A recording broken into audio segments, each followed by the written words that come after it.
ایسے راستے پہ نہیں جا سکتے. آپ اگر بنیر جانا چاہتے ہیں اور بنیر سے آن ورڈز آپ کدھر بھی جانا چاہتے ہیں تو you have to take that route. اگرچہ سکندر اعظم نے بازیرہ اور اوڈی گرام کو دفاعی لحاظ سے خاصا مضبوط بنا دیا تھا، مگر وہ ان اساکینی قبائل کو نہیں بھولا تھا جو مساگا کے مارکے کے بعد بازیرہ اور اوڈی گرام سے مشرق کی جانب چلے گئے تھے اور دریائے سندھ کے مغربی کنارے پر واقع ایک چٹان میں پناہ لیے ہوئے تھے، جسے اس وقت تو اورناس کہا جاتا تھا، مگر آج اس پہاڑ کو پیر سر کہا جاتا ہے. اورناس یا پیر سر کے بارے میں یونانی مورخین نے جو کچھ لکھا ہے ان میں سب سے اہم بات یہ تھی کہ یہ وہ پہاڑ تھا جسے یونانی دیوتا بھی فتح کرنے میں ناکام رہے تھے. ارناس کی چوٹی یعنی پیر سر میں سکندر اعظم کی دلچسپی کی دوسری بڑی وجہ یہ تھی کہ اس نے یہ سن رکھا تھا کہ بہت سے یونانی دیوتا بھی اس چوٹی کو سر کرنے میں ناکام رہے ہیں،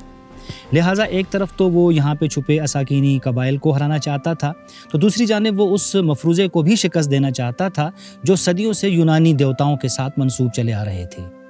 تقریباً 9000 فٹ بلند علم پہاڑ وادی بنیر اور وادی سوات کا مشترکہ پہاڑ ہے جو کوہ ہندوکش، چترال اور شمالی علاقہ جات کا مغربی حصہ گھیرے ہوئے ہے. سوات اور بنیر کی حسین دروں، چوٹیوں اور وادیوں کے درمیان موجود علم پہاڑ کے ساتھ کئی روایتیں منسوب کی جاتی ہیں. علم پہاڑ کے نام سے منسوب بے شمار روایتوں میں سے ایک دلچسپ روایت یہ بھی ہے کہ قدیم ایران کے ایک بادشاہ کا بیٹا ہر سال گرمیوں میں یہاں آیا کرتا تھا. اس کا نام علم تھا. اسی کے نام کی نسبت سے اس پہاڑ کو علم پہاڑ کہا جانے لگا، جو کہ بنیر کی تہذیب و ثقافت کا ایک اہم حصہ بن گیا ہے. اسی لیے مائیں جب یہاں بچوں کو دعا دیتی ہیں تو کہتی ہیں دا علم غرش، یعنی علم پہاڑ کی طرح بلند ہو جاؤ. ہزاروں سال پرانی تاریخ کے بوجھ تلے دبے تحقیق طلب کئی حادثات و واقعات کی طرح پیر سر پہاڑ کے تعین کا معاملہ بھی علمی اختلاف کی گنجائش رکھتا ہے. قدیم جنگوں کی تاریخ بتاتی ہے کہ فتوحات کی خواہش میں آگے بڑھتے لشکروں کے لیے اناج اور گھوڑوں کے لیے چارے اور پانی کی فراہمی ہمیشہ ایک بہت بڑا مسئلہ ہوا کرتی تھی،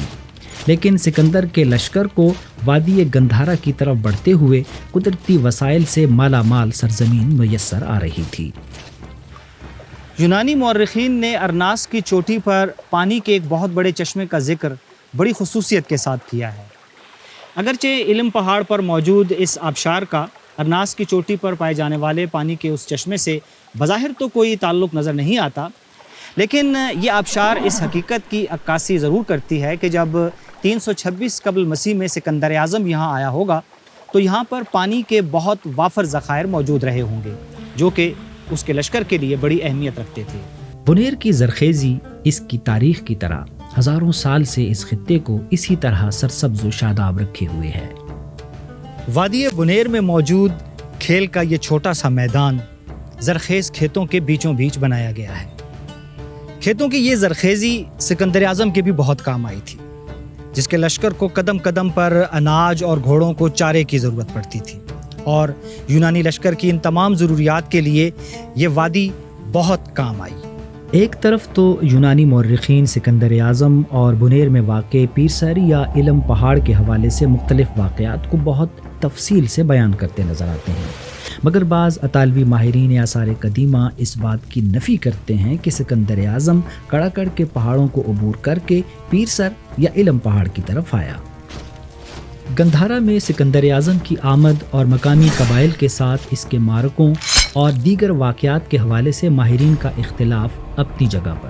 مگر یہ بھی ایک حقیقت ہے کہ سکندر اعظم کے ہمراہ آنے والے مورخین ہوں یا بعد میں اس حوالے سے تحقیقات کرنے والے یونانی، تقریباً سبھی نے اورناس یعنی پیر سر کی چوٹی پر سکندر اعظم اور اساکینی قبائل کے درمیان ہونے والے معرکے کی تفصیلات ضرور بیان کی ہیں.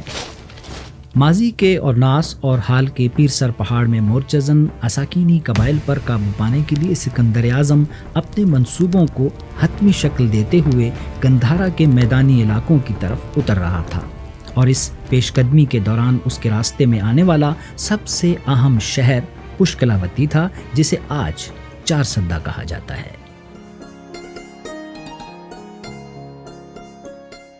وادی پشاور میں واقع چارسدہ پشاور شہر سے تقریباً 29 کلومیٹر کے فاصلے پر واقع ہے اور مورخین نے اس نام کی وجہ تسمیہ چارسدہ سے مختلف سمتوں کو نکلنے والے راستوں کو بھی قرار دیا ہے۔ چارسدہ یعنی ماضی کا پشکلاوتی سنسکرت زبان کا لفظ ہے جس کے معنی کمل کے پھول کے ہیں۔ سکندر اعظم کی راہ میں آنے والے اس شہر کی تاریخ تقریباً 1400 قبل مسیح تک جا پہنچتی ہے۔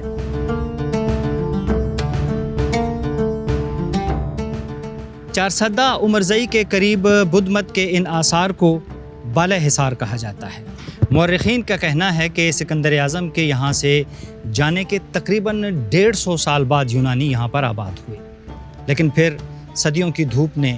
ان کے نقوش مٹا دیے۔ اب مٹی کی یہ ڈھیری ہے اور عہد رفتہ کی ایک یاد۔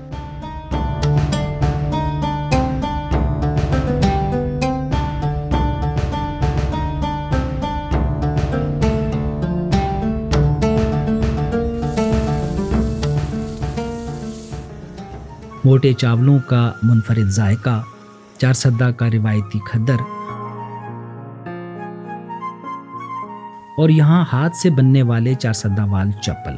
اس شہر کی ایسی روایتی اقدار ہیں جو ہر دور میں یہاں کی پہچان رہی ہیں۔ تاہم چارسدہ کو سکندر اعظم کی راہ میں آنے والے اس شہر کی حیثیت بھی حاصل ہے جس نے آسانی سے سکندر کے سامنے ہتھیار نہیں ڈالے تھے۔ سکندر اعظم کا دوسرا لشکر جو کوہ ہندوکش عبور کر کے مہمند کے راستے گندھارا کی وادی میں داخل ہوا تھا، وہ مہمند، گندو اور شبقدر سے ہوتا ہوا یہاں چارسدہ پہنچتا ہے۔ یہاں کا حکمران پہلے تو اس کی اطاعت کر لیتا ہے، لیکن جو ہی یہ لشکر آگے بڑھتا ہے یہ حکمران بغاوت کر دیتا ہے۔ تاریخ میں جہاں وادی گندھارا میں سکندر اور مقامی قبائل کے درمیان معرکوں کا ذکر ملتا ہے، وہیں جا بجا ایسے شہروں کی نشاندہی بھی ہوتی رہتی ہے جو سکندر کے لشکر نے اس کی یادگار کے طور پر تعمیر کی ہے۔ یونانی مورخین کہتے ہیں کہ جب سکندر کا لشکر دریائے سندھ کی جانب بڑھ رہا تھا تو دریائے سندھ اور پشکلاوتی، جسے اب چارسدہ کہا جاتا ہے، ان دونوں کے درمیان ایک شہر آباد کیا گیا۔ اس شہر کا نام اورابیٹس تھا۔ اب اس شہر کا ذکر تاریخ کے صفحات میں تو یقیناً ملتا ہے، لیکن یہ شہر اب کہاں ہے اس کے بارے میں مورخین کچھ بھی بتانے سے قاصر ہیں۔ البتہ وہ اتنا ضرور کہتے ہیں کہ یہ شہر مردان کے مشرق میں کہیں آباد ہوا اور پھر رفتہ رفتہ یہ صفحہ ہستی سے مٹ گیا۔ بنیر سے گندھارا کے میدانوں کی طرف بڑھتے ہوئے سکندر اعظم کی راہ میں آنے والی جن بستیوں کا ذکر تاریخ نے آج تک اپنے حافظے میں محفوظ رکھا ہوا ہے، ان میں رستم، کاٹلنگ اور بدھزم کی تاریخ سے جڑے تاریخی مقامات شہباز گڑھی اور جمال گڑھی بھی شامل ہیں۔ پشکلاوتی یعنی چارسدہ پر سکندر اعظم کا قبضہ ہو چکا تھا، لہٰذا اب سکندر کی نگاہ اگلی منزل کی جانب تھی، مگر وہ چارسدہ کی جغرافیائی اہمیت کے پیش نظر ضروری فوجی اور انتظامی امور کو طے کرنا نہیں بھولا تھا۔ چارسدہ چونکہ عہد قدیم سے ہی اہم تجارتی شاہراہ پر آباد چلا رہا ہے، لہٰذا 326 قبل مسیح میں سکندر اعظم نے بھی اس شہر کی جغرافیائی اہمیت کے پیش نظر یونانی سپاہیوں پر مشتمل ایک مکمل گیریزن یہاں پر تعینات کیا تاکہ کسی بھی ہنگامی صورتحال سے نمٹا جا سکے، اور خود دریائے سندھ کے مغربی کنارے کی سمت بڑھ گیا۔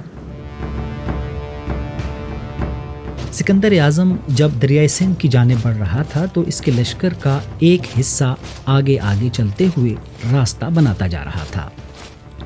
سکندر کو اس بات کا بخوبی اندازہ تھا کہ دریائے سندھ کو عبور کرنا آسان نہیں ہوگا، لہٰذا اس نے قریبی جنگلوں سے درخت کٹوا کر دریائے سندھ کے کنارے پہنچانے کا حکم دے دیا تاکہ ان کی لکڑی سے کشتیاں بنائی جائیں اور پھر انہی کشتیوں سے پل بنا کر دریائے سندھ کو عبور کیا جائے۔ لیکن دریائے سندھ کو عبور کرنے سے پہلے سکندر اعظم کو آزمائش کا ایک اور دریا بھی عبور کرنا تھا، اور وہ آزمائش ارناس کی چوٹی پر موجود وہ اساکینی قبائل تھے جو سکندر کے لیے خطرہ بن سکتے تھے۔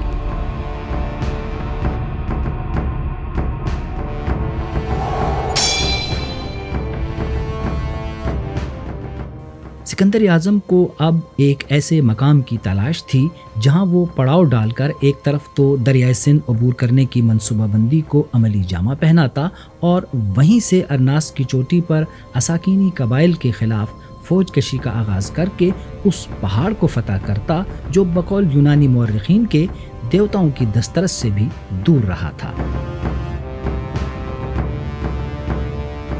سکندر اعظم کی خواہش ناتمام کے آخری سفر کی کہانی کے اس دلچسپ موڑ پر ہم آپ سے دوبارہ ملیں گے اگلے ایپیسوڈ میں۔ ضرور دیکھیے گا سکندر اعظم ایک خواہش ناتمام کا آخری سفر۔